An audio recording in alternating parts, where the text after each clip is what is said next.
why did the ancient church celebrate the Lord's Supper as a meal? It's pretty obvious. They got that idea from Jesus and the apostles. But what was the purpose of it?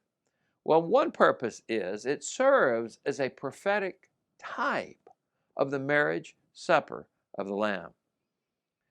See, the biblical picture of heaven is not floating on a cloud playing harp. It's feasting in the kingdom of God. For example, Jesus said, many shall come from east and west and do what? Recline at the table with Abraham and Isaac and Jacob. When? In the kingdom of heaven. And a random Jewish man came up to Jesus and reflected what was then the common sentiment. Blessed is everyone who shall eat bread, when? In the kingdom of God. And so to Jesus at the Last Supper said, I assign to you a kingdom that you may eat and drink at my table in my kingdom.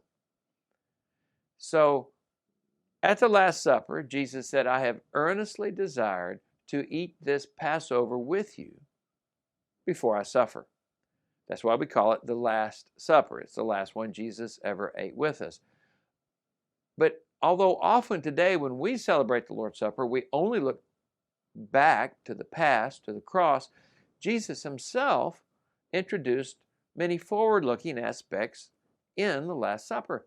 He goes on to say in Luke 22:16, for I tell you, I will not eat it until it is fulfilled in the kingdom of God. Now that word until is a forward-looking word. It's from the Greek, in this case, from hios hutu, and it tells you when, in the future, something will happen. He said, I will not eat it until it is fulfilled. Well, what does it refer to? He's been talking about the Passover. So there's something about the Passover that's going to be fulfilled in the future in the kingdom of God. Now, in the Bible, when you read about things that have fulfillment, we often think of prophecy. Well, that means the Passover, and in that sense, turned into the Lord's Supper, is like a prophecy. It's going to have a future fulfillment. It's a type. And what is that fulfillment? Well, most people think it's the marriage supper of the Lamb that we read about in Revelation 19:9.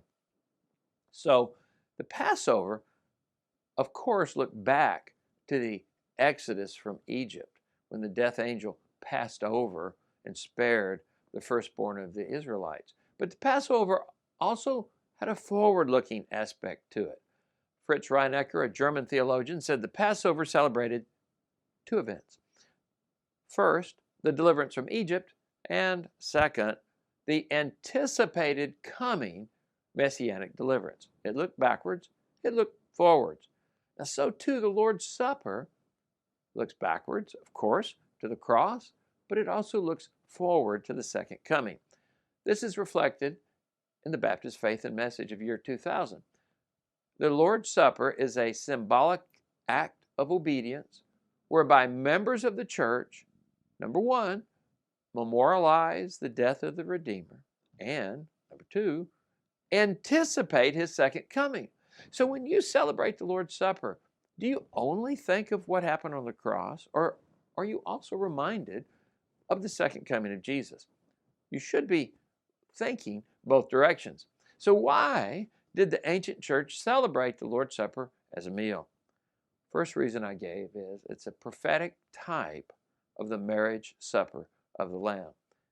What better way to typify the marriage supper of the Lamb than with a supper now? I'm Steve Atkerson, New Testament Reformation Fellowship. Thank you for watching.